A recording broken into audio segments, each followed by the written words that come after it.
Seja bem-vindo, é uma alegria ter você aqui.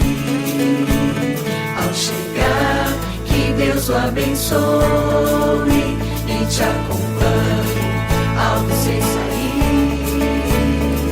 Aqui temos água da vida, da fonte do nosso Senhor.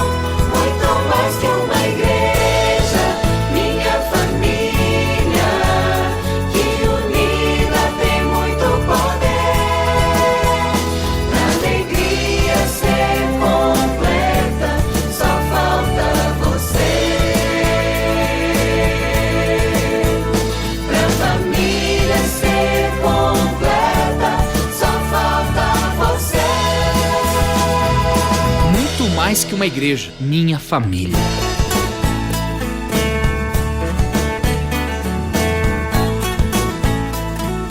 Olá, gente maravilhosa, meu boa tarde a você que nos escuta. São 14 horas em Guaçucê. Você é o nosso convidado especial para esta tarde de sábado na Rádio JC Guaçucê, a rádio da família. Está começando mais um programa católico Conhecendo a Igreja com Márcia Cândido. Hoje, 25 de janeiro de 2025, trazemos o tema A Sagrada Família. E nessa tarde especial pedimos a intercessão da Sagrada Família. Jesus, Maria e José são exemplos a serem seguidos tanto na religiosidade quanto no dia a dia, pois eles simbolizam a fé incondicional em Deus, o sacrifício, o amor ao próximo e tantas outras virtudes que nos inspiram a sermos pessoas melhores, né, meus irmãos? Então, invoquemos a Santíssima Trindade para se fazer presente. Em nome do Pai, do Filho e do Espírito Santo. Vinde, Espírito Santo, enchei os corações dos vossos fiéis e acendei neles o fogo do vosso amor. Enviai, Senhor, o vosso Espírito e tudo será criado, e renovareis a face da terra. Oremos, ó Deus, que santificai a vossa igreja inteira em todos os povos e nações. Derramai por toda a extensão do mundo os dons do Espírito Santo e realizai agora nos corações dos fiéis as maravilhas que operaste no início da pregação do Evangelho por nosso Senhor Jesus Cristo, vosso Filho, na unidade do Espírito Santo. Amém. Continue ligadinho aí porque entraremos agora no tema A Sagrada Família. Programa Conhecendo a Igreja, hoje com o tema Sagrada Família. Temos como base para o programa de hoje texto tirado do site Estudando a Bíblia, Catequese e Novo Testamento. O tema do programa de hoje é a Sagrada Família. A família é uma instituição fundamental e sagrada nas Escrituras, considerada uma criação divina com o propósito de proporcionar amor, suporte e crescimento espiritual. A Bíblia oferece uma riqueza de orientações sobre como a família deve ser estruturada e funcionar. E neste programa, vamos ver os principais ensinamentos bíblicos sobre a família, destacando passagens e princípios que orientam a vida familiar de acordo com a vontade de Deus. A origem da família é um tema central nas Escrituras, revelando a intenção divina por trás da criação do homem e da mulher e a formação da unidade familiar. Partindo do pressuposto de que a palavra de Deus é o fundamento e o princípio regulador da família, podemos perceber as bases que o próprio Deus estabeleceu para o relacionamento familiar. Em primeiro lugar, a família é formada a partir do casamento. Ao criar Adão e Eva, Deus disse: portanto, deixará o homem o seu pai e sua mãe, e apegar-se-á a sua mulher, e serão ambos uma só carne. Gênesis, capítulo 2, versículo 24. Em breve versículo, expressa o modelo de Deus para o casamento. Segundo o propósito divino, o casamento deve ser heterossexual. Deus uniu o homem e a mulher. Monogâmico, Deus deu apenas uma esposa a Adão e, consequentemente, um único marido a Eva. Homem e mulher devem se tornar uma só carne, envolvidos numa união física e emocional. E indissolúvel. Segundo o propósito de Deus, o casamento deve ser para toda a vida. A palavra apegar-se-á sugere exatamente isso. Em segundo lugar, a família normalmente e naturalmente deve se estender através da chegada dos filhos após instituir o casamento. Deus abençoou o primeiro casal para que eles multiplicassem por sobre a terra. Os filhos são um plante visto na Bíblia como dádivas e bênção de Deus. Gênesis capítulo 4, versículo 1. Capítulo 33, versículo 5. Também como no Salmo 113, no capítulo 9, como no 127, capítulo 3, versículo 68. A narrativa bíblica em Gênesis não apenas introduz o conceito de família, mas também estabelece princípios fundamentais sobre o relacionamento conjugal e o papel da família na sociedade. Vejamos o que diz em Gênesis capítulo 2, versículo do 18 ao 24, e suas implicações para a compreensão da família segundo a visão bíblica. A criação do homem e da mulher. Em Gênesis capítulo 1, versículo do 26 ao 27, Deus declara: façamos o homem à nossa imagem, conforme a nossa semelhança. Este versículo marca o início da criação da humanidade, destacando a dignidade e o valor intrínseco dos seres humanos criados à imagem de Deus. A criação do homem e da mulher, a imagem de Deus, significa que ambos compartilham atributos divinos, como racionalidade, moralidade e capacidade de relacionamento. A narrativa continua em Gênesis 2, onde detalhes adicionais sobre a criação do homem e da mulher são fornecidos. Deus formou Adão do pó da terra e soprou em suas narinas o fôlego da vida. Gênesis capítulo 2, versículo 7. No entanto, mesmo em um ambiente perfeito no jardim do Éden, Deus observou que algo estava faltando. Não é adequado que o homem viva isolado. E no Gênesis capítulo 2, versículo 18 diz: não é bom que o homem viva sozinho, vou criar uma ajudante adequada para ele. Esta declaração é significativa por várias razões. Necessidade de companheirismo. Deus reconhece a necessidade inerente do ser humano por companheirismo e relacionamento. Adão, apesar de estar em um ambiente ideal, em comunhão com Deus, precisava de uma parceira humana com quem pudesse compartilhar a sua vida. Provisão divina. A expressão ajudadora, idônea, implica uma parceira adequada, alguém que complementa e completa o homem. A palavra ajudadora do hebraico ezer não denota inferioridade, mas sim uma parceira vital e necessária. Em várias partes da Bíblia, Deus é descrito como ezer, auxiliador, para Israel, o que confere dignidade e valor a papel de ajudadora.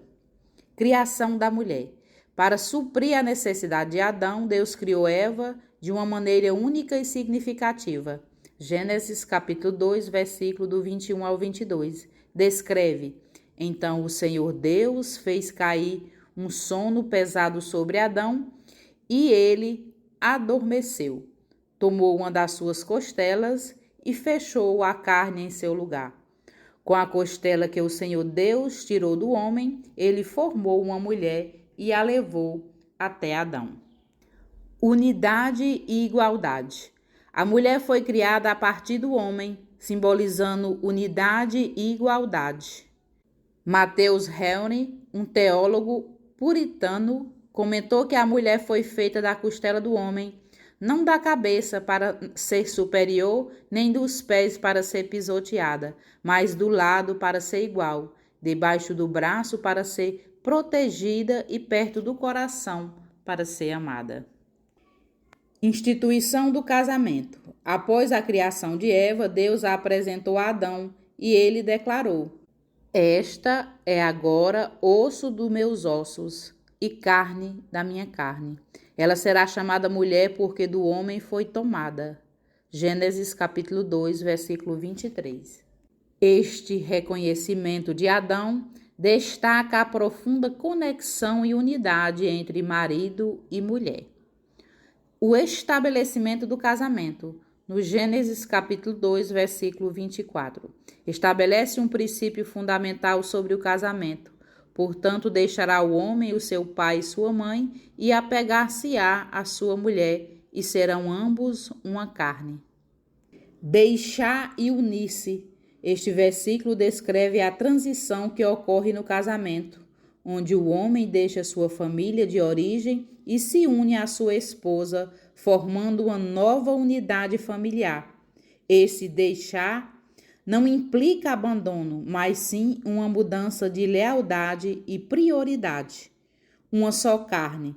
A expressão uma só carne indica a união íntima e exclusiva entre marido e mulher. Esta união é física, emocional e espiritual, refletindo a profundidade do relacionamento conjugal. Jesus Cristo reafirma este princípio em Mateus, capítulo 19, do 5 ao 6, enfatizando a indissolubilidade do casamento. Assim, não são mais dois, mas uma só carne. Portanto, o que Deus uniu, não o separe o homem. Estrutura familiar. A narrativa de Gênesis, no capítulo 2, versículo do 18 ao 24, oferece várias implicações práticas para a estrutura e funcionamento da família. Base divina. A família é uma instituição divina, criada por Deus desde o início. Esta origem sagrada confere à família um papel central e importante na sociedade e na vida espiritual. Companheirismo e suporte. O casamento deve ser uma relação de companheirismo e suporte mútuo. Marido e mulher são chamados a viver em harmonia, complementando-se e fortalecendo-se mutuamente. Igualdade e respeito. A criação de Eva da costela de Adão simboliza igualdade e dignidade entre os sexos. No contexto bíblico, marido e mulher são iguais em valor e dignidade, embora tenham papéis e responsabilidades distintos. Unidade e exclusividade. A união matrimonial deve ser exclusiva e indissolúvel, refletindo a unidade e fidelidade que Deus deseja para o relacionamento conjugal. Este versículo destaca a intenção de Deus de companheirismo e suporte mútuo no casamento. O papel do marido e da esposa. O relacionamento conjugal é uma das áreas mais profundamente abordadas nas Escrituras, refletindo a relação entre Cristo e a Igreja. Efésios, no capítulo 5, no versículo 22 ao 33, oferece uma das mais detalhadas explicações sobre os papéis de marido e esposa no casamento cristão.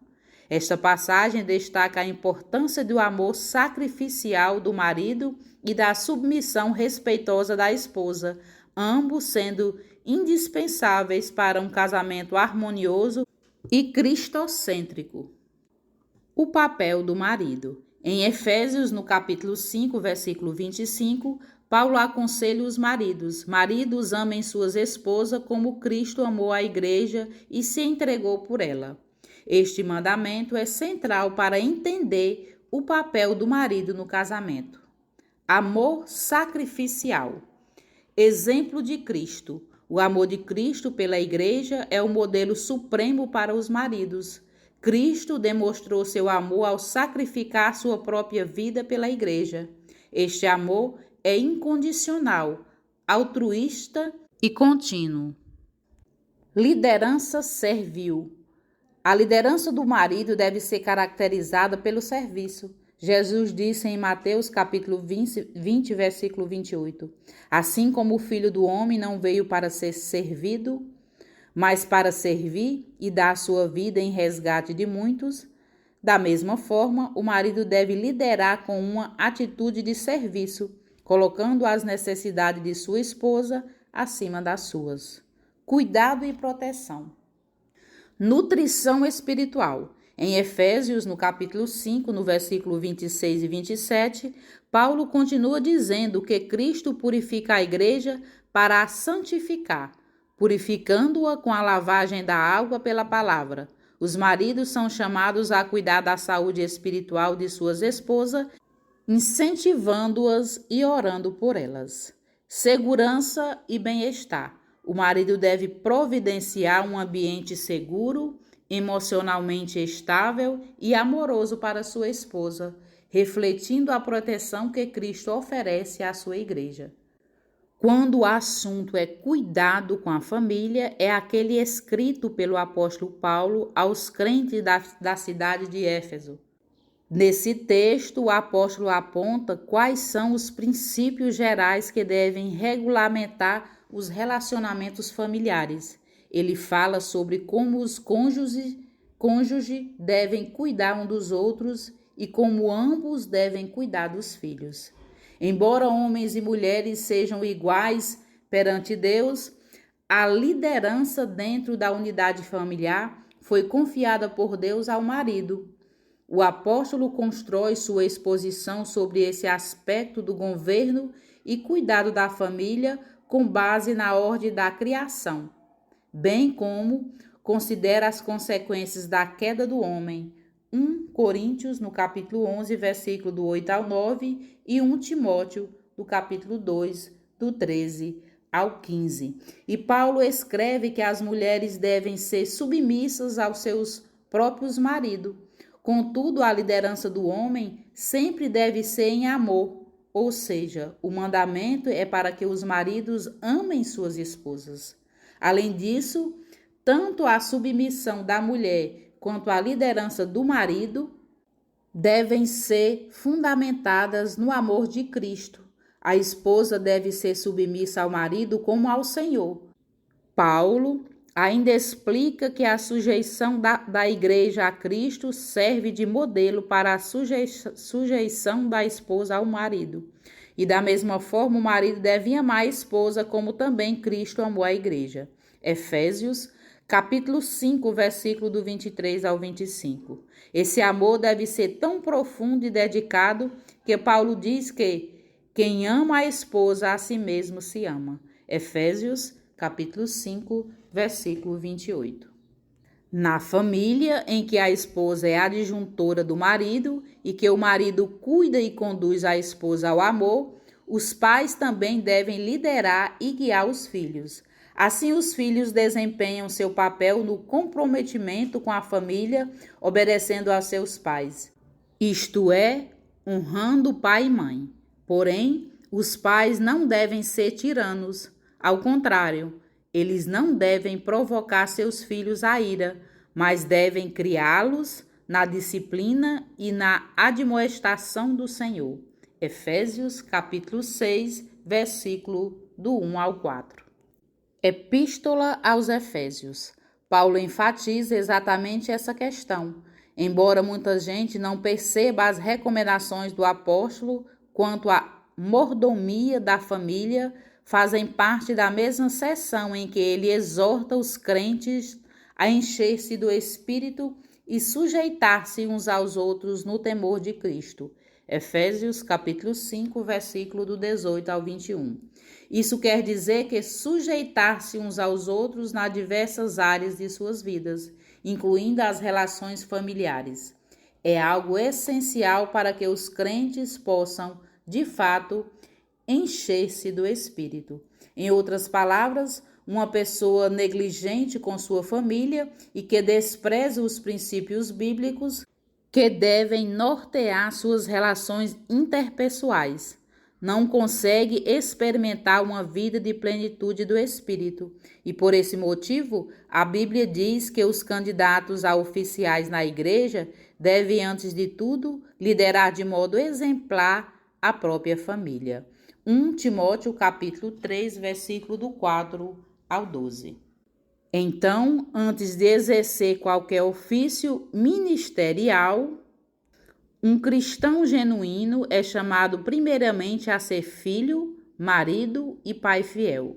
Antes de ser mordomo das coisas de Deus, numa comunidade cristã local, o cristão é chamado a ser mordomo na própria família.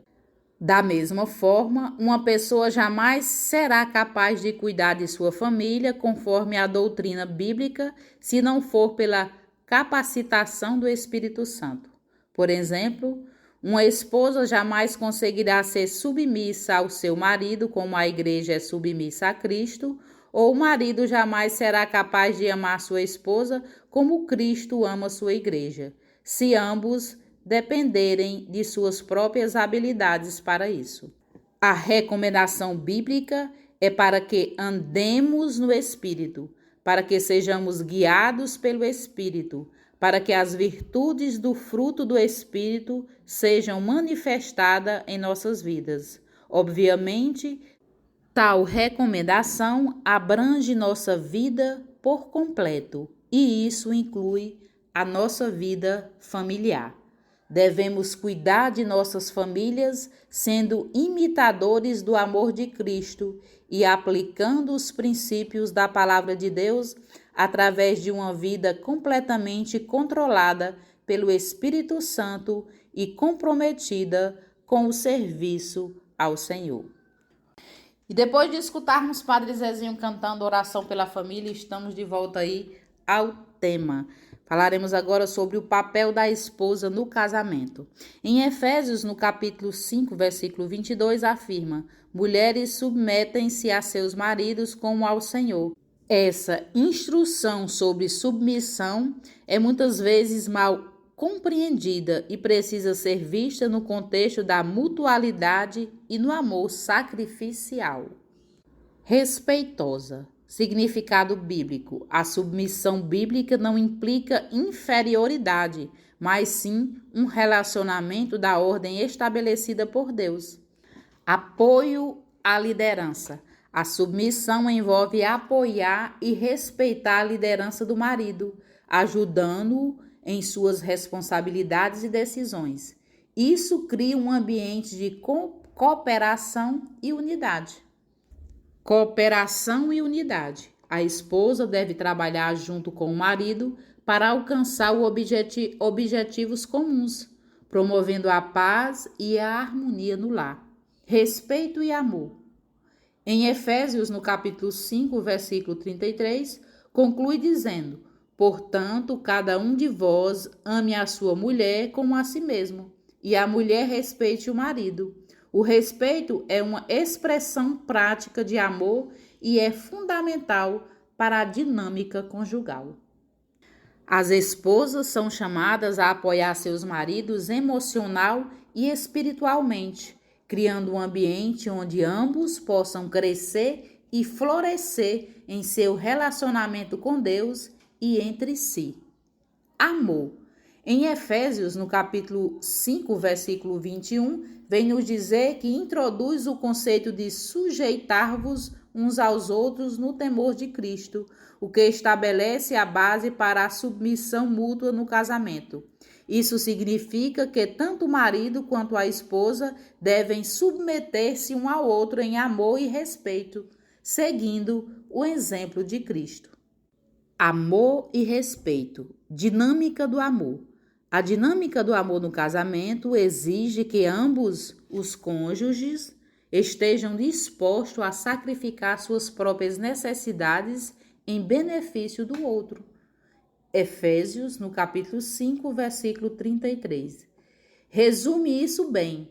Todavia também vós, cada um em particular, ame a sua própria mulher como a si mesma, e a mulher respeite o marido.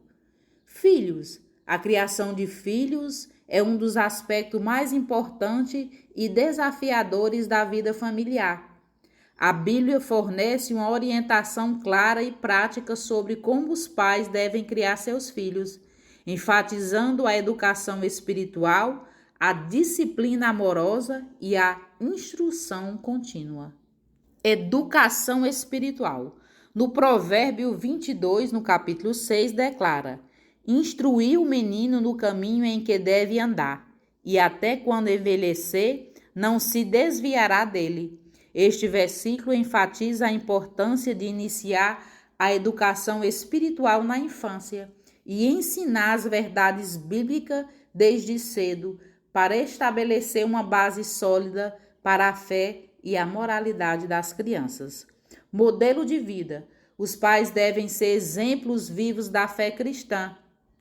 Em Deuteronômio, no capítulo 6, do versículo do 6 ao 7, instrui os pais a ensinar diligentemente os mandamentos de Deus aos seus filhos e a falar deles quando estiverem sentados em tua casa, e andando pelo caminho, e deitando-se e levantando-se. A educação espiritual não se limita ao conhecimento teórico, mas inclui a formação de caráter, as histórias bíblicas, os princípios morais e os ensinamentos de Jesus ajudam a moldar o caráter das crianças, preparando-as para enfrentar os desafios da vida com integridade e fé. A disciplina, conforme descrita na Bíblia, é um ato de amor e não de raiva ou frustração. Os pais devem disciplinar seus filhos com o objetivo de corrigi-los e guiá-los no caminho certo. Encorajamento e repreensão. A admoestação inclui tanto o encorajamento quanto a repreensão. Os pais devem incentivar as boas ações e corrigir os comportamentos errados, sempre com o objetivo de ajudar os filhos a crescerem em sabedoria e graça. Respeito e compreensão. Ouvir e respeitar. Os pais devem ouvir seus filhos, compreender suas perspectivas e respeitar suas individualidades. Isso constrói um relacionamento de confiança e respeito mútuo. Evitar comparações e exigências. Comparar os filhos uns com os outros ou impor expectativas irrealistas pode causar ressentimento e desânimo. Cada criança é única e deve ser valorizada por suas próprias características e habilidades. Promover um ambiente de amor e crescimento, diálogo constante. Manter uma comunicação aberta e honesta com os filhos é crucial. Os pais devem estar disponíveis para ouvir, aconselhar e apoiar seus filhos em todas as fases da vida. Demonstrar amor e afeto de maneira constante fortalece os laços familiares. Palavras de afirmação, abraços e gestos de carinho são fundamentais para o desenvolvimento emocional saudável dos filhos. Encorajamento espiritual. Encorajar a participação ativa na vida da igreja e atividades comunitárias, ajudar a fortalecer a fé dos filhos e a construir um senso de comunidade e pertencimento. Estimular a prática da oração e a leitura da Bíblia em família promove o crescimento espiritual e a união familiar. O papel dos filhos. Os filhos também desempenham papéis importantes e têm responsabilidades específicas conforme delineada nas Escrituras. O papel dos filhos abrange honra, respeito e obediência aos pais, conforme enfatiza em Êxodo, no capítulo 20, versículo 12, como também em Colossenses, no capítulo 3, versículo 20. Esses mandamentos não apenas garantem uma convivência harmoniosa no lar, mas também trazem promessas de bênçãos divinas. Honra e respeito aos pais. O quinto mandamento. Êxodo capítulo 20, versículo 12. Honra teu pai e tua mãe, para que se prolonguem os teus dias na terra que o Senhor, teu Deus, te dá. Este mandamento é o primeiro com uma promessa explícita de que longevidade e prosperidade. A honra aos pais é vista como uma atitude fundamental que agrada a Deus e promove a estabilidade social. Honrar os pais vai além de simples obediência, envolve respeito profundo, valorização e reconhecimento da autoridade e do sacrifício dos pais. Significa tratar os pais com dignidade e gratidão, independentemente das circunstâncias. Mandamento da obediência. Colossenses capítulo 3, versículo 20. Vós, filhos, obedecei tudo aos vossos pais, porque isso é agradável ao Senhor. Este versículo enfatiza que a obediência dos filhos é uma expressão direta de reverência a Deus. Obedecer aos pais é visto como um ato de adoração e fidelidade a Deus. A frase em tudo indica que a obediência deve ser abrangente, exceto em casos onde os pais possam instruir algo contrário à vontade de Deus. Este tipo de obediência promove a ordem e a paz dentro do lar. A obediência dos filhos contribui para um ambiente familiar harmonioso e ordenado. Quando os filhos respeitam e obedecem aos pais, a dinâmica familiar flui mais suavemente, reduzindo conflitos e tensões. A prática da obediência ensina os filhos sobre a responsabilidade, disciplina e respeito à autoridade, características essenciais para o desenvolvimento de um adulto maduro e responsável. Tradição e cultura. Em muitas culturas, o respeito aos pais está profundamente enraizado e é visto como um pilar fundamental das relações familiares. Este respeito é muitas vezes evidenciado em tradições e cuidado e reverência pelos idosos. A obediência e respeito aos pais são vistos como uma extensão da reverência a Deus. Em Efésios capítulo 6, versículo 1, reforça: vossos filhos, sede obedientes aos vossos pais no Senhor, porque isto é justo. Esta obediência é um ato de justiça e fé, agradando ao Senhor. Desafios e soluções bíblicas. A vida familiar não está isenta de desafios, conflitos, desentendimento e dificuldades. No entanto, a Bíblia oferece soluções práticas para lidar com esses problemas. Em Efésios, no capítulo 4, versículo 32, antes sede uns para com os outros benignos, misericordiosos, perdoai-vos uns aos outros, como também Deus vos perdoou em Cristo. O perdão é essencial para manter a unidade e a paz da família. A comunicação aberta e respeitosa é crucial para resolver conflitos e fortalecer laços familiares. Amor incondicional. 1 Coríntios, capítulo 13, versículo do 4 ao 7. Descreve o amor ágape, o amor incondicional que deve caracterizar todas as relações familiares. Este amor é paciente, bondoso, não inveja, não se vangloria e não se orgulha e nunca falha. Catequese católica. Todos os anos, o tempo do Natal nos convida a refletir e celebrar a Sagrada Família. Essa festa é uma oportunidade única de exaltar não apenas a família de Nazaré, mas também cada família humana, descrita pelo Papa Francisco como o sonho de Deus para a sua amada criação. Nesta celebração, somos chamados a contemplar o episódio evangélico em que Jesus, Maria e José vão a Jerusalém para a festa da Páscoa.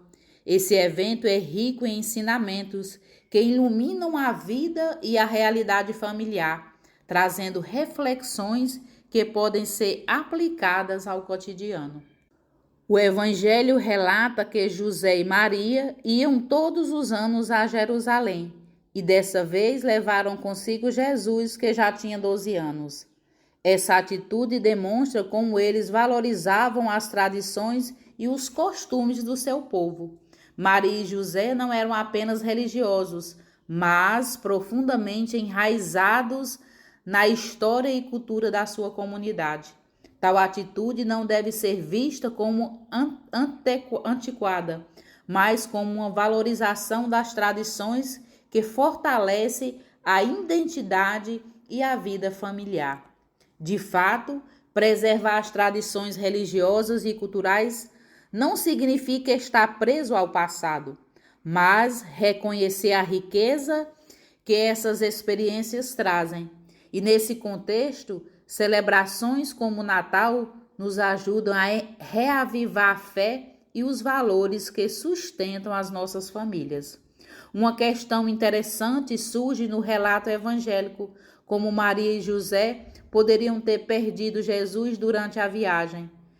Era costume na época que crianças viajassem com parentes.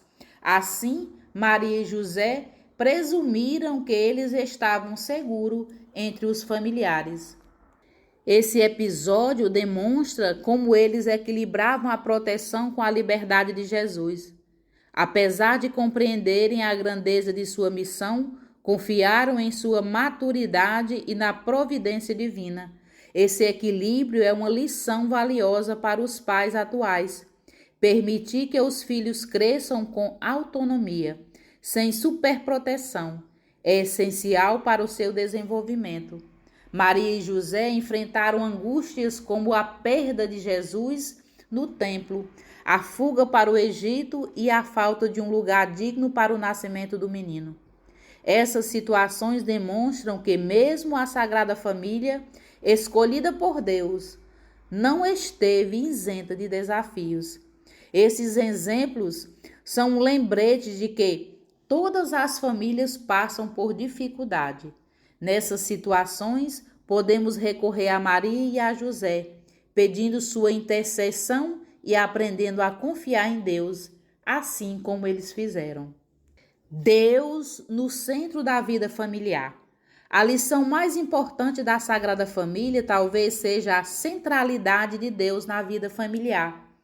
Quando Ele é o centro da vida dos pais e filhos, toda a família se torna mais unida e fortalecida. Maria nos ensina a meditar e preservar a palavra de Deus. E que este Natal seja uma oportunidade para refletir sobre como podemos tornar Jesus o centro das nossas vidas, permitindo que Ele cresça em graça e estatura em nossos corações. Celebrar a Sagrada Família não é apenas um ato de devoção, mas também um convite para que nossas famílias sigam um exemplo de amor, fé e união de Maria, José e Jesus. Fortalecer os valores familiares com Deus no centro é o caminho para construir lares mais felizes e cheios de graça. Para finalizar, a família segundo a Bíblia é um reflexo do amor e da unidade que Deus deseja para a humanidade. Ao seguirmos os princípios bíblicos para o casamento, a criação de filhos e a convivência familiar, podemos construir lares que honram a Deus e servem como testemunhos vivos de sua graça e amor. Este estudo bíblico sobre a família nos desafia a viver de acordo com os padrões divinos, promovendo lares cheios de amor, respeito, disciplina e comunhão.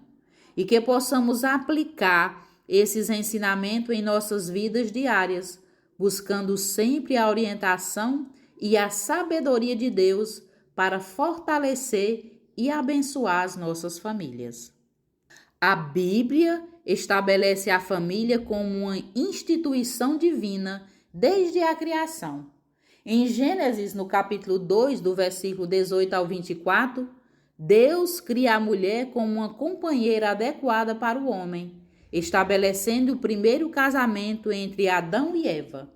Este ato inicial forma a base para a estrutura familiar, enfatizando a importância do companheirismo e do suporte mútuo. Bom, meus queridos ouvintes, estamos finalizando o programa de hoje. Eu espero que vocês tenham gostado e aprendido mais sobre a Sagrada Família. A família é um dos principais pilares da vida cristã, tanto que Deus escolheu uma mãe e um pai para Jesus, o seu Filho enviado para a nossa salvação. Deixo aqui o meu agradecimento pela sua companhia e pela sua participação. Amanhã é domingo, é dia do Senhor, é dia de participarmos da missa.